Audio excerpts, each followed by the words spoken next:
welcome to Daily Debrief brought to you by People's Dispatch. I'm Pragya. The FIFA World Cup is coming to a close with the finale on Sunday evening. Today we look at who's watching the games, the spectators flying into Qatar for the first time.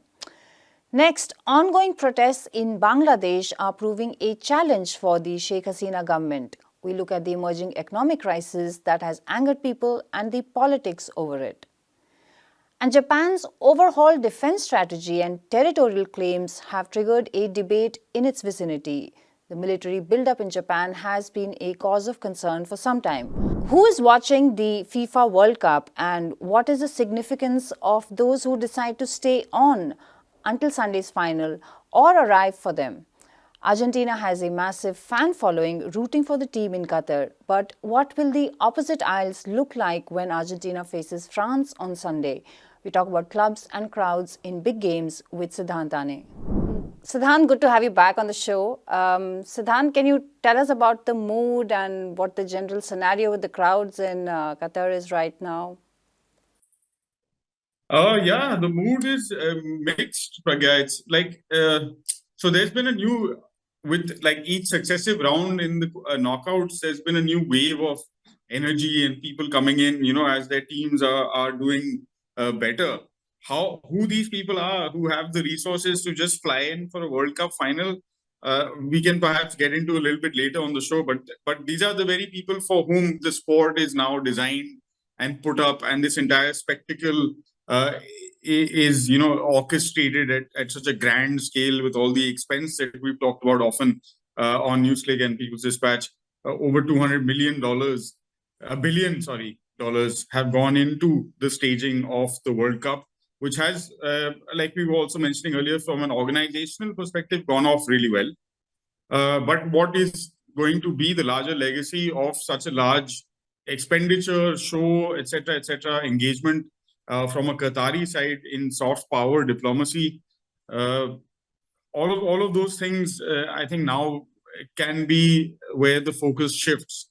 As early as Boxing Day, which is the 26th of December, the Premier League gets underway once again. So not even a week's break for many of these players who are in the tournament, who of course represent some of these top clubs playing in European competitions. So they get back to business pretty much straight away, which has been an underlying concern that's why the World Cup usually happens in the summertime, after the league season in Europe is largely concluded. So now questions will be what happens, how tired really are these players when they get back to their clubs? Will injury start to become an issue? We've already heard from the France camp ahead of the final, the 3 of their players are down with some kind of a viral. And, fatigue plays a part in these kind of illnesses and the kind of impact they have on you. If you are well rested, well hydrated, you've had plenty of time, perhaps you're in a better position to deal with a viral flu than you would be in this case. That said, of course, these guys are like top level professionals, most of them, and they have access to the kind of care that not many people in the world get. So they are in extremely good hands, and they are valuable commodities, as we've also talked about before. So both their countries as well as their clubs invest a lot in keeping them healthy, keeping them in their best shape. And nowadays, also conversations around mental health have grown and expanded in the sport. So some of that care also goes into dealing with the mental fatigue that sets in having been in this kind of high pressure environment for such a long time. Yeah. Do the clubs and the spectators actually converge somewhere? Are they coming from totally different backgrounds? How does this work that you fly in and then watch a game and leave? Yeah. And I think some of the regulars also kind of don't really enjoy the parachutist fans, as it were. At this time, of course, France, I know for a fact, are looking for reinforcement, because otherwise, in the stands, they're going to be completely outnumbered and overwhelmed by Argentine fans, many of whom come from Kerala and Bangladesh and other parts of South Asia, I would say. A region that is very well represented in Doha. And because, they did, among the good things that the Qataris have done is that for people who are working class in Qatar, the guys who are actually responsible for having built the physical venues at which these events are happening, sometimes in the desert, this new Disneyland that has just popped up in the middle of what 10 years ago was nothing. So they at a very nominal fee of based on what salaries are like here, 40 real, they have many hundreds of thousands of tickets were sold to people with QIDs and employee sort of designation in and around Doha. So, let's say, for example, I was talking to an engineer from Qatar Airways, a mechanic, uh, and he was saying, in my company, only those who are extremely uninterested in watching the games have not bought tickets, but otherwise, almost everyone who wanted to watch has at least been able to see one game. So when we talk so much about the kind of crowds that watch football games in the Premier League, for example, most working class people have been priced out of the entire game of football at that level. So if you want to watch a Manchester United and a Manchester City play, there's a better chance that you can spend a few $100 sitting here in India with a company that runs a hospitality, etc., a sports experience service, and you fly in, watch the game, have a great time, post some pictures on Instagram, and head out. Is there some kind of desire within football to become again what it used to be? Like, are there some of the issues that we've talked about around the Qatar World Cup? Are they important enough to bring people back into the sport? Or does the sport want to continue in a direction where it becomes more corporate, where everything that you say, all the messaging, everything is approved by a pre-sanctioned advertising deal? So it's an important stage, I think, for football, and a reason why I think for many of us who have been covering the sport for a long time are a little bit disillusioned with how things are going. So an important point, not to take away from the joy of what is about to come. I think 90 minutes of the best two teams that we could have imagined at the start of this tournament will be playing in that final, and for a lot of people, it's a break from reality. Call it the new opium of the masses, or whatever you want to. But it's a distraction, and as distraction goes, it's a pretty fun distraction. So we'll keep it at that, and we can perhaps talk more about the crowds at these games when I get a better sense of it after the final, Pragya. Okay, Siddhant, thanks a lot for joining us. Bangladesh has arrested a prominent leader of the opposition Jamaat-e-Islami party as protests roiled the country. The leader had announced intentions to join the ongoing protests in the country, which have a growing economic crisis at their root. But Bangladesh has been arresting plenty of other protesters and opposition leaders as the anger spreads. Shreya from People's Dispatch joins us with the details. Hey Shreya, good to have you back on the show. So Shreya, can you just start by telling us what are the demands of the protesters and what is going on in Bangladesh right now?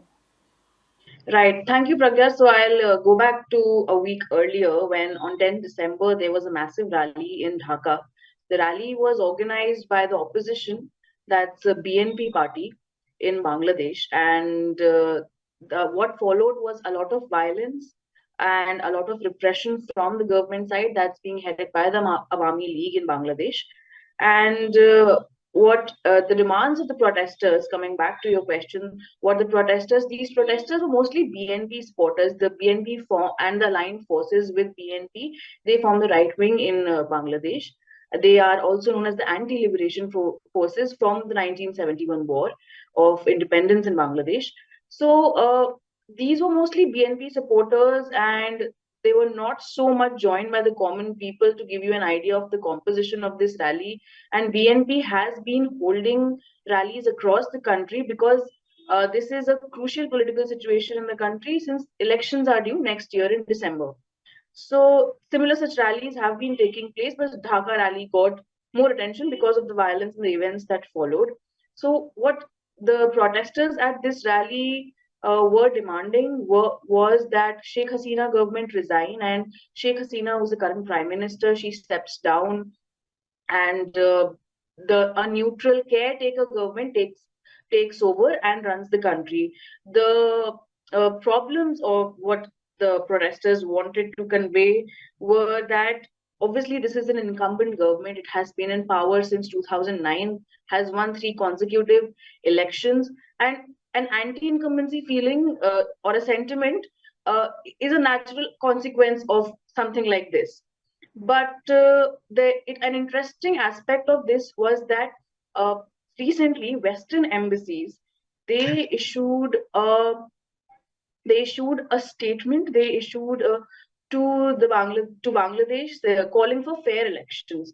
Now, what this signals is there are obviously Western powers led by US. They have interests in Bangladesh, but there are a lot of forces playing here. Like I was saying, it is not very straightforward in Bangladesh right now. The election situation makes it complicated. There are other situations also which the protesters raised. For example, massive power blackouts have been happening in Bangladesh. There's a electricity crisis, there's a fuel crisis.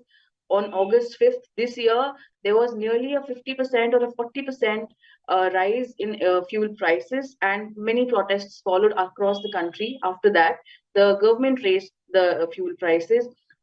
Since then, and it also, in addition to that, it closed down diesel run power plants, which caused as a consequence, it caused a electricity crisis, and there was a national grid failure, power blackouts.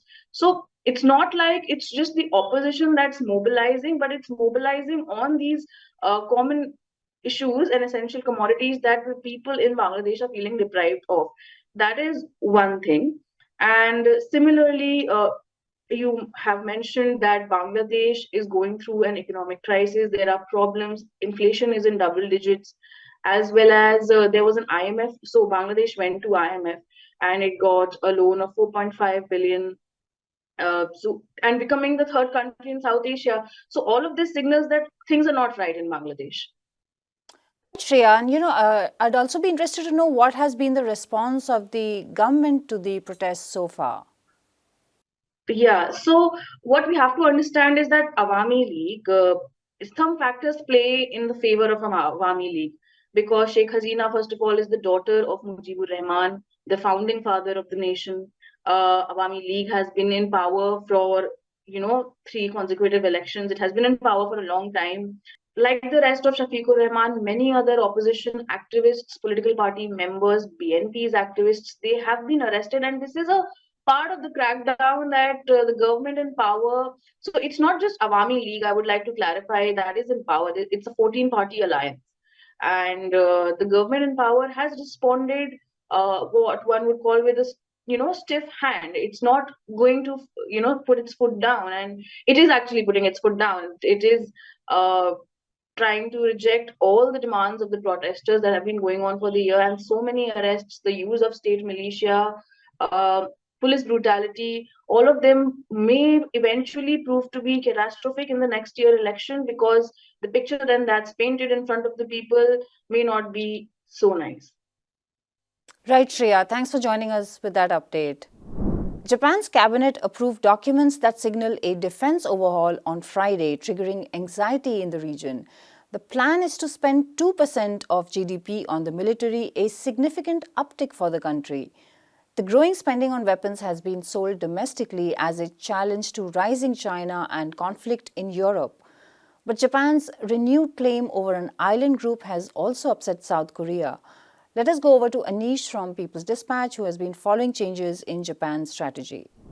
Cool. Anish, great to have you back on the show. Anish, Japan's growing military expenditure, its new military strategy, can you just give us some of the important details and also the context for them?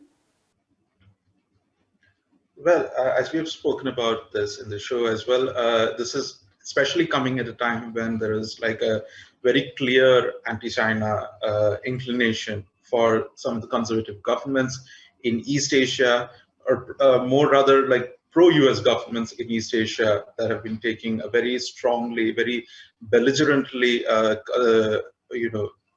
very anti-peace line in many cases. In the case of Japan, at least, there has been a very long history of attempts by the conservatives and the right wing to actually undermine the pacifist constitution.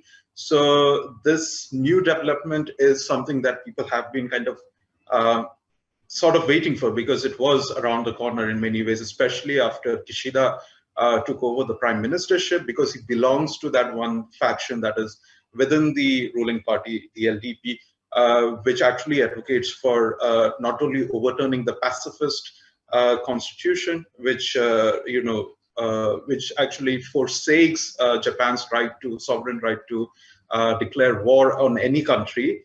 They want to actually undermine that, but at the same time, there is also a very militarist tendency that has always been there, and this is something that is coming to the fore with Kishida in power, especially at a time when he is obviously going through a massive unpopularity ever since he took office.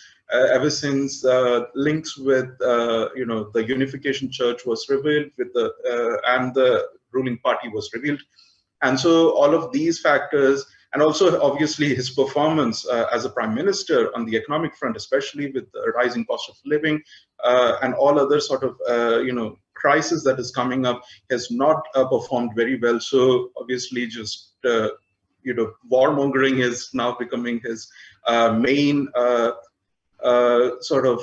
backup right now, as his popularity is taking like historic dips at this point. We are looking at a $320 billion budget planned for the next 5 years, which actually puts, which will actually increase, almost double Japan's defense military expenditure. From just 1%, it had almost the sort of self-imposed cap of 1% of the GDP, and now that will increase by 2%. If you look at the overall budgetary outlay, that will actually double from nearly 20% of the national budget to close to 40% of the national budget, and that will come at the cost of a whole host of other services and welfare programs and so on. There is already a budgetary shortfall that they're looking at of 6 trillion yen, that comes to around $42 billion. There is no plan right now of how they will be raising such funds. Obviously, taxes are becoming a big problem, because obviously LDP is not one that wants to tax either of its constituency, which is A, the middle class household, and B, the corporates. So it is going to be very difficult how they're going to, and obviously there is factions within the LDP that is opposing any kind of taxation or new taxes to raise money for the defense spending. Prominent among them is the one that is led by Abe himself, or the faction that is led by that was led by Abe himself in the past.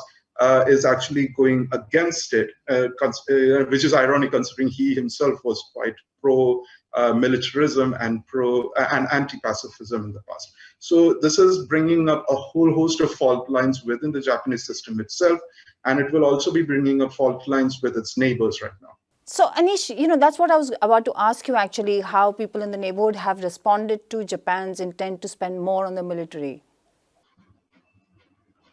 Yeah, so it is not just the military spending that is at the heart of this, expansion, militaristic expansion that Japan is going through now, will be going through in the next 5 years. It is also how they're going to shape its foreign policy in the region as well. Significant among them is the fact that it is now reinforcing its claims on all the disputed territories with its neighbors. Which obviously includes Kuril Islands and so on, but also includes the Dokdo Islands with South Korea, and that is that will be a problem in the near future. South Korea has already registered its protest. We already know that South Korea and Japan have always had this tense relationship when it comes to confronting Japan's imperialistic past, especially in the in the Korean Peninsula, where it has committed multiple war crimes and also, it made claims that were done during this imperialistic expansion until the 1940s. So all of these factors are still a massively contentious issue, and despite a conservative government and a very pro-US government at the helm right now in South Korea, this is definitely not going to play in favor of any thawing of relations between the two nations. On top of that, we also have Japan trying to upgrade China's status as a concern to an outright threat and claiming it to be an outright threat. And that is going to be a significant shift in its policy. Obviously, Japan was always this was always the nucleus of the pro-US faction camp in the East Asian region.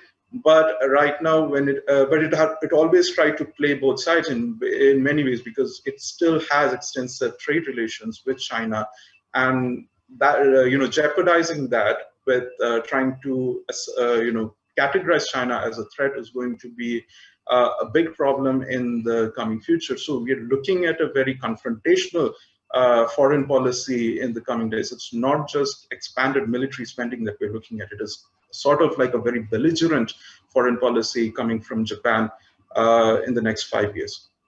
Right, Anish, and thanks a lot for that detailed update. And that is all we have for you today. Thank you for watching Daily Debrief. Do come back to us on Monday. For more such stories, visit our website, peoplesdispatch.org, and you can look up our regular updates on Facebook, Twitter, and Instagram.